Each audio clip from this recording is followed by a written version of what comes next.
Olá, boa noite a todos. Quarta-feira, 10 de novembro. Veja agora os destaques de hoje, aqui no Segunda Edição. Exclusivo. Uma nova paciente do cirurgião plástico preso por crimes sexuais conta detalhes do abuso. Ele saiu do consultório dele, na porta, ele se despediu de mim e ele me deu um beijo na boca. E o número de vítimas não para de subir. 3 crimes. Veja o que diz o Ministério Público sobre morte de jovem em parada de ônibus de shopping em Porto Alegre. Dor no bolso traduzida em números. Pesquisa comprova quem é o vilão da inflação. Tá aí, quem tem veículo sabe onde aperta o calo, que dói no bolso. O SBT Rio Grande, Segunda Edição, começa agora e eu te convido. Vem com a gente.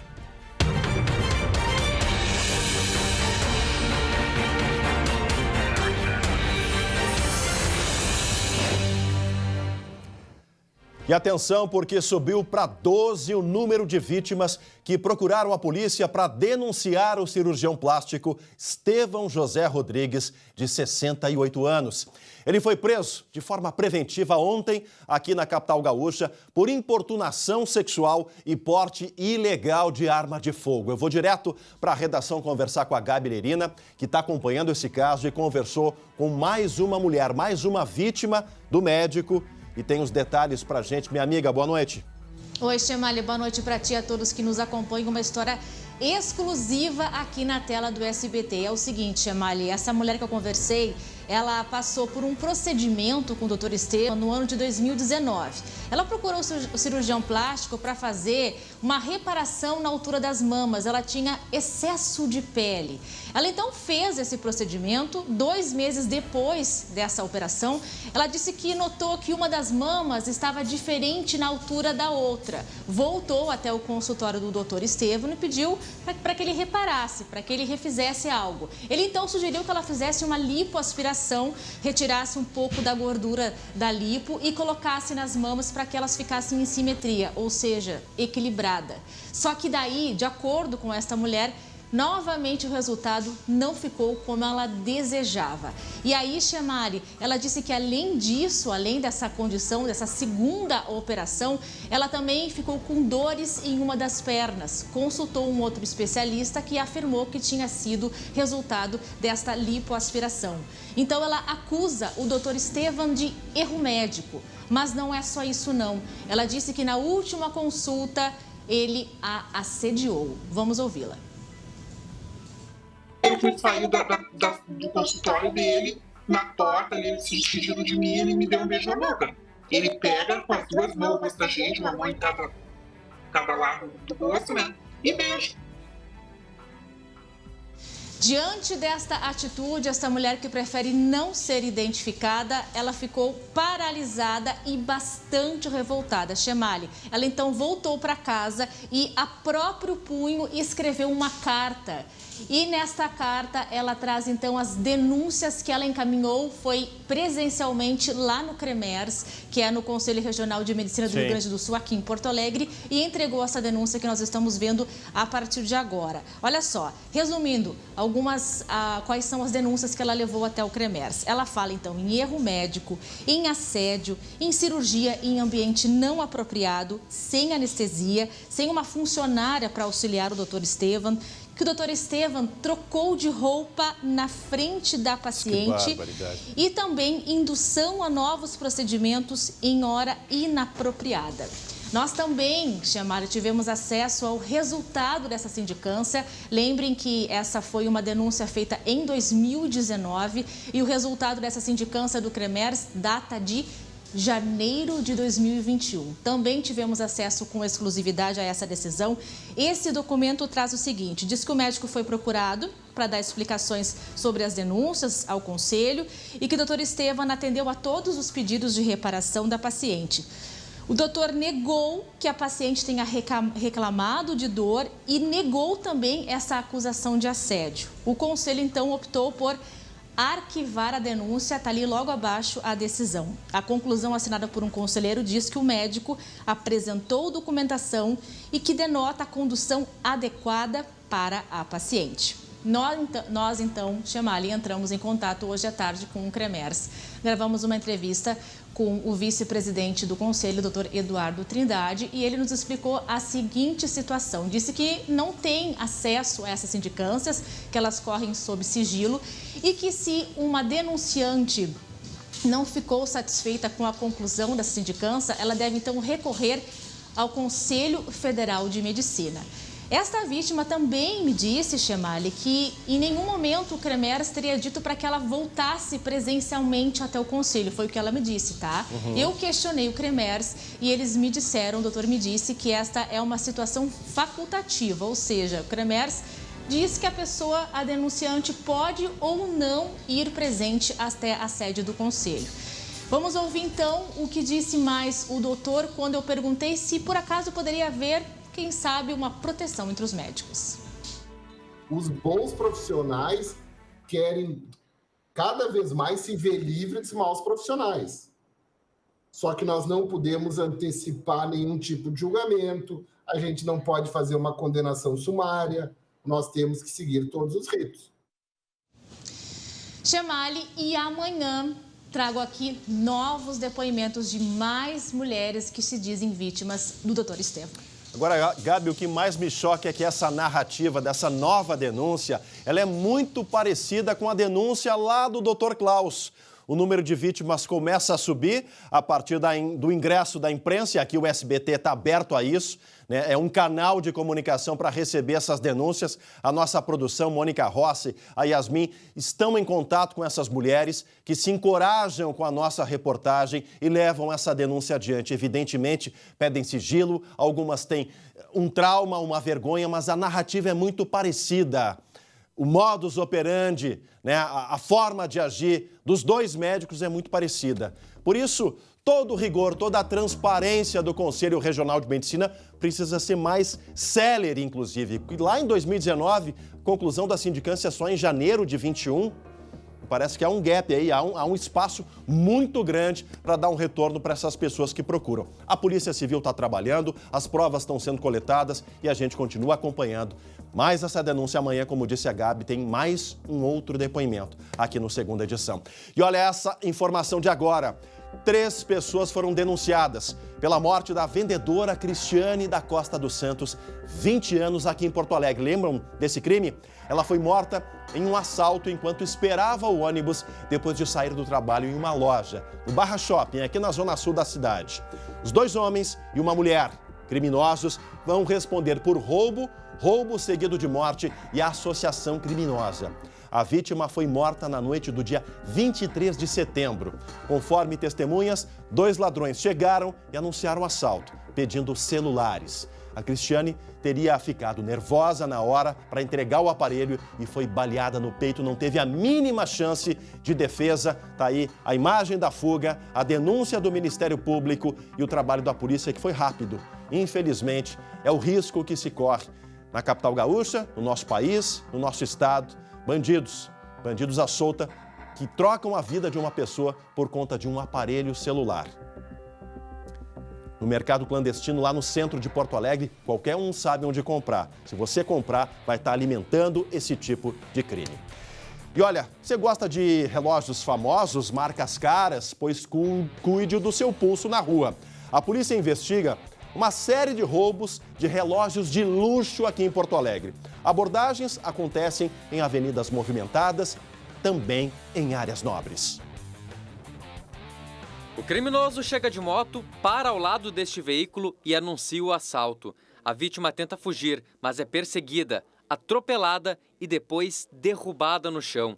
Repare na imagem que o objetivo era o relógio, um Rolex, uma das marcas mais caras do mundo. Mas nós temos consciência de que isso é um crime que já há mais de 10 anos ocorre em Rio e São Paulo. Neste outro assalto, novamente um carro de alto padrão como alvo. O motorista se nega a abrir o vidro. até que o ladrão atira para o chão e a vítima entrega o relógio. Nesta terça-feira, o dono de uma relojoaria foi assaltado em um estacionamento na Avenida Carlos Gomes, em Porto Alegre. Pelo menos 3 criminosos armados participaram da ação e levaram uma quantidade não revelada de relógios. Agora, a Delegacia de Roubos do Departamento de Investigações Criminais investiga se esse assalto está relacionado aos outros crimes. O destino dos relógios também é investigado. Seriam os clientes, pessoas já envolvidas com o crime, né? Narcotraficantes ou outro tipo de pessoa que já está no desvio, então para eles já estão na prática criminosa. Um crime menor até, que seria a receptação de um relógio de marca, de grife, roubado, tanto faz, né?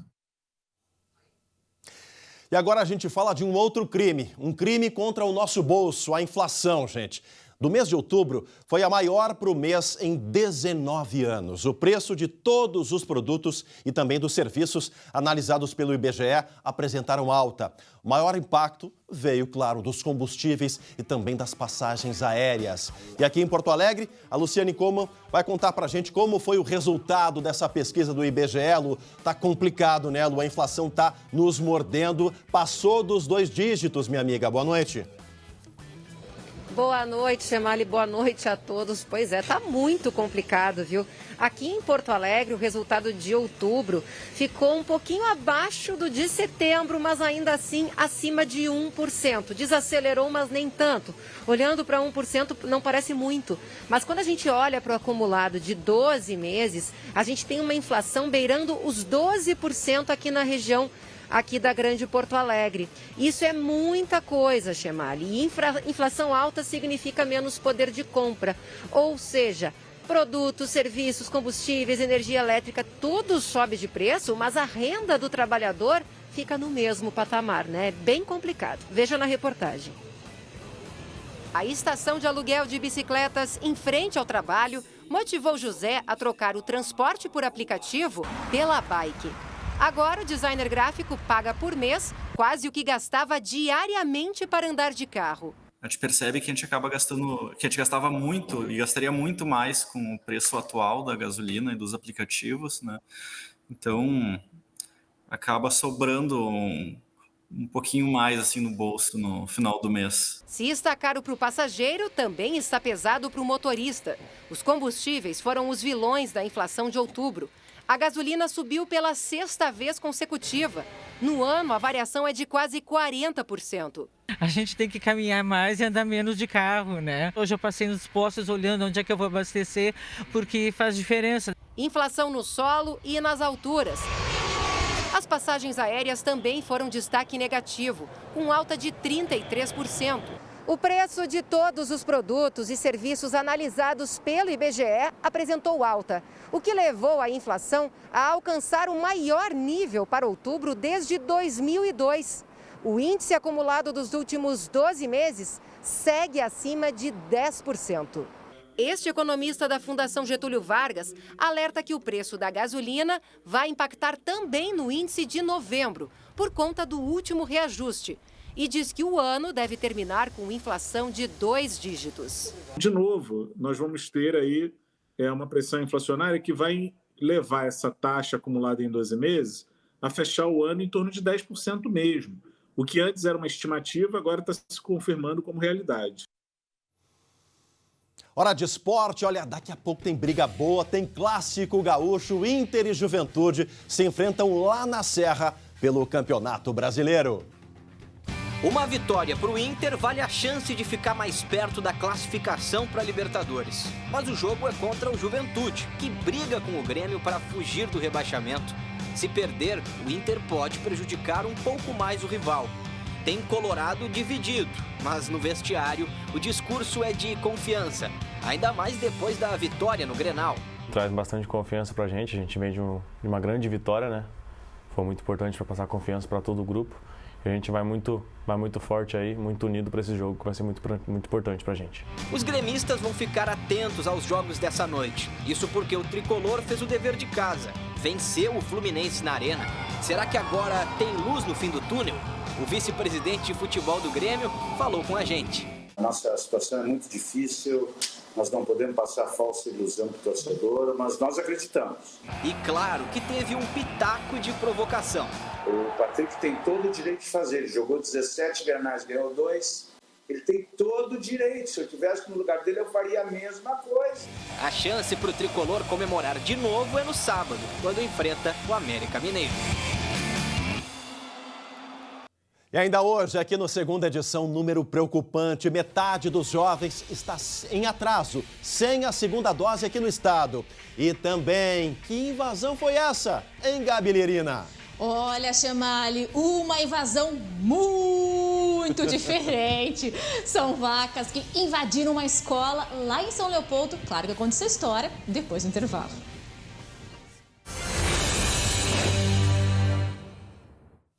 Voltamos ao vivo com a Segunda Edição para todo o nosso Rio Grande. Olha, atenção para essa dica. De hoje até 14 de novembro acontece a 8ª edição do Aldeia Sesc, lá em Caxias do Sul, na Serra. Depois de uma pausa em 2020, por causa da pandemia, o evento volta com tudo nesse ano. Dá uma olhada. Durante 5 dias serão oferecidas gratuitamente mais de 50 atividades, entre artes cênicas, música, literatura e artes visuais. Levando cultura aos caxienses desde 2013, a ideia é formar elos e conexões entre diferentes áreas. E agora, mais do que nunca, celebrar a vida e compreender as lições que a pandemia deixou. O Aldeia ele vem com essa característica, ele vem com essa proposição, né, de ser um grande encontro, ser uma celebração da vida e de que a gente consiga fazer muitas conexões, né? No sentido de que a gente passou por experiências incríveis, muitos aprendizados, né, durante essa pandemia. Então, que esse aprendizado ele sirva para a gente fazer essas novas conexões, essa conexão com esse novo mundo que está aí. Em 2021, o tema do Aldeia Sesc será Conexões de um Novo Tempo. Entre as atrações está a Companhia de Artes Cênicas Tem Gente Teatrando, que também celebra a retomada gradual das atividades. Principalmente o teatro é uma arte da presença. A gente trabalhou durante tantos e tantos anos sempre com a plateia presente. Ele acontece na hora que o nosso trabalho, preparado com tanto carinho, encontra a plateia. Mas agora é uma renovação de esperança, né? Uma coisa muito bonita que está acontecendo. A agenda completa e a disponibilidade de ingressos para as atividades especiais do Aldeia Sesc poderão ser conferidas no site que está aparecendo na tela. Depois do evento, o site vai armazenar e disponibilizar todos os materiais produzidos durante o Aldeia Sesc. Não perca! Arte e cultura é tudo de bom, né, gente? Agora, preste atenção nesse recado, um dado preocupante. Metade dos jovens adultos não tomou a segunda dose da vacina contra a Covid aqui no nosso estado. São 670 mil pessoas entre 18 e 29 anos. A Secretaria da Saúde do Estado tem fornecido os nomes de quem está em atraso para as coordenadorias regionais. Equipes buscam estratégias para sensibilizar os jovens em cada região aqui do nosso estado. Cerca de 230 mil gaúchos dessa faixa etária sequer receberam a primeira vacina. A boa notícia, nesse contexto de pandemia, fica por conta das internações em UTIs por Covid-19. Aqui na capital, o número é o menor desde junho de 2020. São 96 pacientes confirmados com a doença e 10 suspeitos em leitos de terapia intensiva. Em UTIs pediátricas, não é registrado nenhum caso desde o início de novembro. Aqui em Porto Alegre, tudo graças à vacina, graças à ciência. Agora presta atenção, você que está aí nos acompanhando, nessas imagens de uma invasão diferente que aconteceu dentro de uma escola aqui no Vale dos Sinos. Gabi conta pra gente, estudantes um pouco diferentes mesmo, né? Assim, digamos assim, mais fortinhos, né, Chamali? Bem curioso, né? Pois essa invasão bovina aconteceu ontem à tarde, no final do dia, na Escola Estadual Professor Pedro Schneider, que fica no centro de São Leopoldo. Opa, sim, gente, eles no asfalto? Entraram na escola, pensa só, Chamali. Os animais, olha, circularam livremente por dentro dos corredores do colégio. Olha só, gente. Olha essa imagem. Depois, as vacas foram recolhidas pela Secretaria Municipal de Proteção Animal. Os donos contaram que os bichos romperam correram a cerca do local onde eles estavam, inclusive passeando antes de ir para a escola, deram uma bandinha ali na BR-116 para só então chegar até o colégio. Olha, por sorte, não causaram nenhum acidente, os bichos não tinham também nenhum ferimento, estavam bem alimentados e, por enquanto, estão em uma propriedade rural da cidade sob os cuidados de um fiel depositário.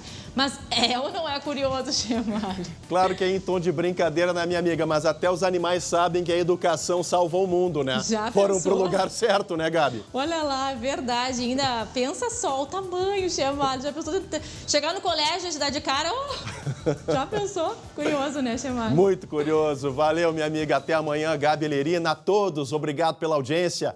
Nessa noite de quarta-feira, hoje tem clássico gaúcho no Brasileirão. Na sequência vem o SBT Brasil. Amanhã, 11h30, o SBT Rio Grande. E a gente volta 7h20 da noite. Tchau, tchau.